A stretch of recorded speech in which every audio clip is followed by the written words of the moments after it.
আমরা আজকে আলোচনা করব আমি নবম ও দশম শ্রেণীর বাংলা বিষয়ে ফার্স্ট পার্ট বাংলা প্রথম পত্র মানে নবম ও দশম শ্রেণী এই ভিডিওটি এবং 2026 সাল এসএসসিদের জন্য ইম্পর্টেন্ট।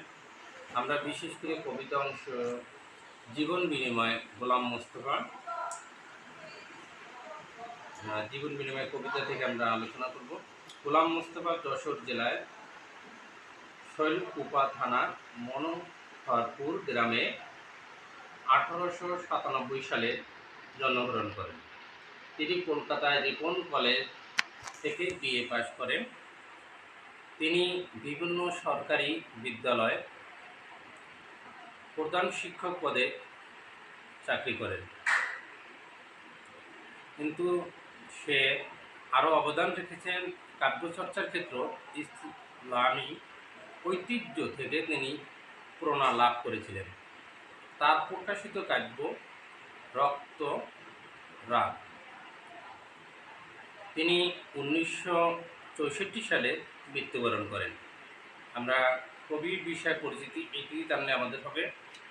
এরপর কবিতা বাদশাহ বাবর কাঁদিয়ে ফিরেছে নিদ নাহি চোখ তার। বিষয়টা আমাদের এখানে জীবন বিনিময় কবিতাটি গোলাম মোস্তফার বুলবুলি স্থান কাব্য থেকে সংকলিত হয়েছে। আমাদের এই বিষয়টি আগে জানতে হবে যে কোন কাব্য থেকে নেওয়া হয়েছে। জীবন বিনিময় কবিতাটি গোলাম মোস্তফার বুলবুলি স্থান কাব্য থেকে সংকলিত হয়েছে। কবিতাটিতে স্নেহের একটি মহৎ দৃষ্টান্ত উপস্থাপিত হয়েছে। পিতার স্নেহ বৎসলা এবং কাছে বৎসলা, এখানে বৎসলা মানে এখানে পুত্রর কাছে এবং মৃত্যুর পরাজয়। এই কবিতায় প্রতিপাদ্য বিষয় মোগল সম্রাট বাবরের পুত্র হুমায়ুন কঠিন রোগে আক্রান্ত। বিজ্ঞ চিকিৎসকরা অনেক চেষ্টা করে এবং ব্যর্থ হয়, তার জীবনের আশা ছেড়ে দিয়েছিলেন। আমি এখানে আরেকটু আলোচনা করি।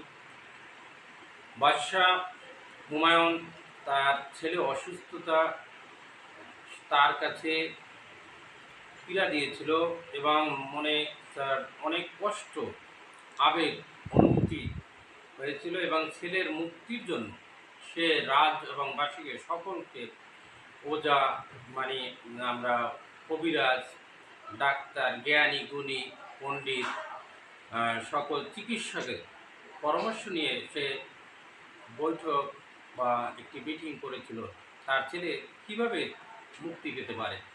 কিন্তু সকল বিজ্ঞ এবং অভিজ্ঞ ডাক্তারগণ মাথা নিচু করে ছিল, কিন্তু তার ছেলের কোনো কৃপায় এবং কোনো উপায় মুক্তির এবং লক্ষণ খুঁজে পেয়েছিল না ডাক্তার বা চিকিৎসকরা।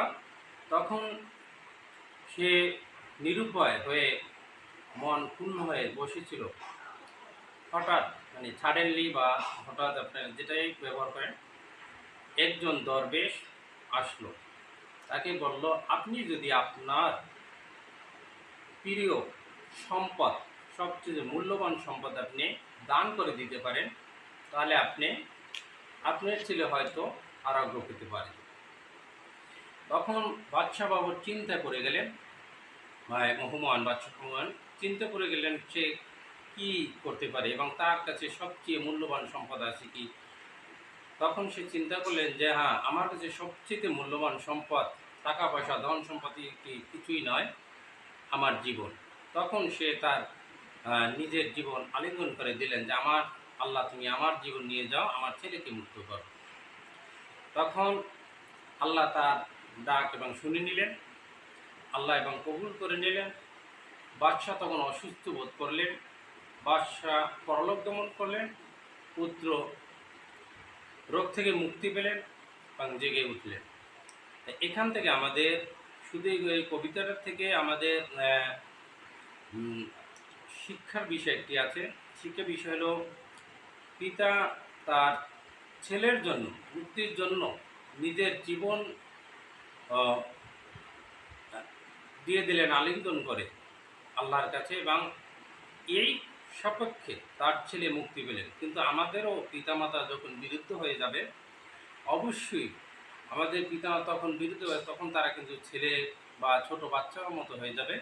অবশ্যই পিতামাতার সাথে সৎ ব্যবহার করতে হবে এবং দের চাওয়া পাওয়া এবং তাদের প্রতি ভালোবাসা এবং সেবা যত্ন করতে হবে।